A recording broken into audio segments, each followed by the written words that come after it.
भाजपा मुख्यालय के 42 कर्मचारी कोरोना पॉजिटिव। कल यूपी चुनाव को लेकर हुई थी बड़ी बैठक। भारत में तेजी से फैल रही कोरोना महामारी ने दिल्ली स्थित सत्तारूढ़ भारतीय जनता पार्टी मुख्यालय तक दस्तक दे दी है। सूत्रों के मुताबिक दिल्ली में भाजपा मुख्यालय 40 से अधिक कर्मचारी कोरोना संक्रमित पाए गए हैं। आपको बता दें कि भाजपा की कोर ग्रुप की बैठक से पहले सोमवार को सामूहिक परीक्षण किया गया, जिसमें 42 कर्मचारी कोविड पॉजिटिव पाए गए। सूत्रों ने कहा कि संक्रमित लोगों में कई सफाई कर्मचारी हैं। इन सभी को सेल्फ आइसोलेशन में रहने के लिए कहा गया है। सूत्रों ने यह भी कहा कि मध्य दिल्ली के मिंटो रोड स्थित भाजपा मुख्यालय को बाद में पूरी तरह से साफ कर दिया गया है। भाजपा ने एक नया प्रोटोकॉल शुरू किया है। किसी भी बड़ी बैठक से पहले दिल्ली में उनके मुख्यालय के सभी कर्मचारियों का कोविड-19 के लिए परीक्षण किया जाएगा। अब भाजपा ने लगाई सेंध। सपा विधायक हरिओम यादव और कांग्रेस एमएलए नरेश सैनी को तोड़ा। स्वामी प्रसाद मौर्य के सपा में जाने के ऐलान के ठीक बाद अब भाजपा ने अखिलेश के कैंप में सेंधमारी की है। सिरसागंज विधानसभा क्षेत्र से सपा के विधायक हरिओम यादव और बेहट सीट से कांग्रेस के विधायक नरेश सैनी ने भारतीय जनता पार्टी की सदस्यता ग्रहण कर ली है। भाजपा के प्रदेश अध्यक्ष स्वतंत्र देव सिंह ने दिल्ली में यादव और सैनी के अलावा एतमादपुर से बसपा के पूर्व विधायक धर्मपाल सिंह को पार्टी में शामिल कराया। उन्होंने कहा कि इन नेताओं के भाजपा में शामिल होने से पार्टी के चुनाव अभियान को मजबूती मिलेगी। आप सभी पत्रकारों का मैं स्वागत करता हूं। हमारे नरेश सैनी बेहट से विधायक हैं कांग्रेस के। अपना जनपद सहारनपुर पड़ता है। अपने बहुत वरिष्ठ नेता कांग्रेस के हैं। आज ये भारतीय जनता पार्टी की सदस्यता ग्रहण की है। अपने हरिओम उपाध्याय जी, हरिओम यादव जी, हरिओम जी लगभग अपने 3-4 बार से विधायक हैं, 3 बार से। अपने सिरसागंज सपा के समाजवादी पार्टी के विधायक हैं, अभी भी हैं। Doctor Sirsa Firozabad district Hariom Yadav.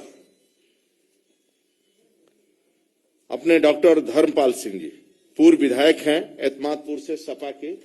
आज ये भारतीय जनता पार्टी से में ज्वाइन कर रहे हैं।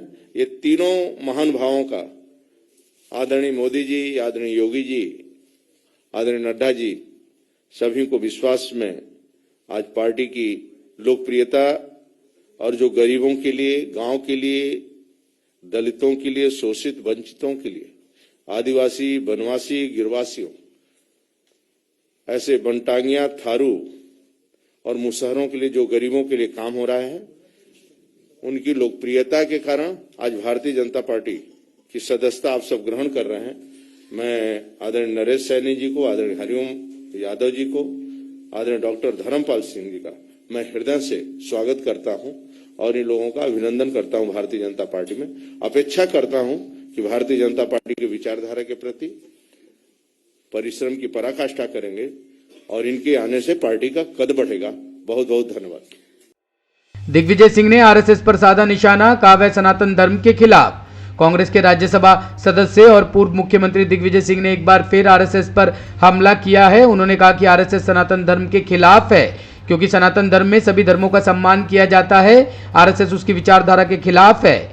दिग्विजय सिंह ने कहा कि जो भी व्यक्ति दूसरे धर्मों का सम्मान नहीं करता वह हिंदू नहीं हो सकता, वह सनातन धर्म का हो ही नहीं सकता। दिग्विजय सिंह ने एक बार फिर खुद को हिंदू विरोधी कहे जाने पर विरोधियों को जवाब दिया कि वह कभी हिंदू विरोधी नहीं रहे और ना ही कभी रहेंगे।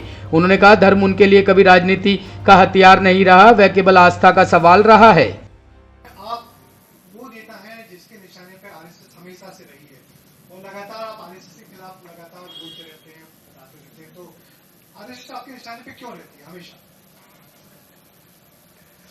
क्योंकि आरएसएस मूल सनातन धर्म के विचारधारा के खिलाफ है। जो भी व्यक्ति दूसरे धर्मों का सम्मान नहीं कर सकता वो सनातन धर्म नहीं हो सकता, वो हिंदू नहीं हो सकता। सबके सब धर्मों का सम्मान करना ही सनातन धर्म है, हिंदू धर्म है। यही तो मैं आपसे कह रहा हूं। आप कहने मतलब आरएसएस जो कि पूरे देश में काम करती है इनामी बदमाश राकेश ताजपुरिया गिरफ्तार, जितेंद्र गोगी के हत्यारों को हथियार सप्लाई करने का है आरोप। दिल्ली पुलिस को gangster Jitendra Gogi murder case में सफलता मिली है। दरअसल मंगलवार को दिल्ली पुलिस ने एक एनकाउंटर के बाद इनामी बदमाश राकेश ताजपुरिया को गिरफ्तार किया है। मालूम हो कि राकेश ताजपुरिया के सिर पर 50,000 रुपए का इनाम था। राकेश ताजपुरिया पर पिछले साल रोहिणी कोर्ट में गैंगस्टर जितेंद्र गोगी की हत्या के लिए हथियार मुहैया कराने का आरोप है। आपको बता दें कि पिछले साल सितंबर में रोहिणी कोर्ट परिसर दिन दहाड़े गैंगवार में गैंगस्टर जितेंद्र गोगी की हत्या हो गई थी। उसे तिहाड़ जेल से कोर्ट में पेशी के लिए लाया गया था। गोगी के विरोध में सुनील मान उर्फ टिल्लू ताजपुरिया गैंग के 2 हमलावरों ने उसे गोलियों से छलनी कर दिया था। दोनों हमलावर वकील की ड्रेस में आए थे और उन्होंने गोगी को देखते हुए गोलियां बरसानी शुरू कर दी थी। जवाबी कार्रवाई में दोनों हमलावरों को मौके पर ही मार गिराया गया था। अलवर में निर्भया जैसी हैवानियत, 15 साल की नाबालिग लड़की से रेप के बाद क्रूरता। राजस्थान में महिला अत्याचार और बालिकाओं के साथ क्रूरता की घटनाएं रुकने का नाम नहीं ले रही है। ताजा मामला अलवर जिले का है, जहां एक बार फिर हैवानियत का घिनौना चेहरा सामने आया है। अलवर में एक मूक बधिर 15 वर्षीय नाबालिग लड़की के साथ रेप की रोंगटे खड़े कर देने वाली घटना सामने आई है। घटना के मुताबिक आरोपियों ने रेप के बाद नाबालिग को बेहोशी की हालत में फेंक दिया और फरार हो गए।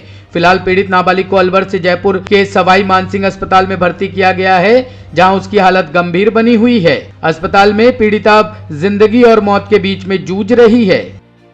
देखिए, हमें सूचना मिली थाने पे, शिवाजी पार्क थाने पे, कि एक लावारिस हालत में एक बच्ची है जो तिजारा फाटक में पुलिया के ऊपर है और संभवतः उसे कोई लोग यहाँ पे डाल के चले गए हैं, जिसकी हालत नाजुक लग रही है मेडिकली।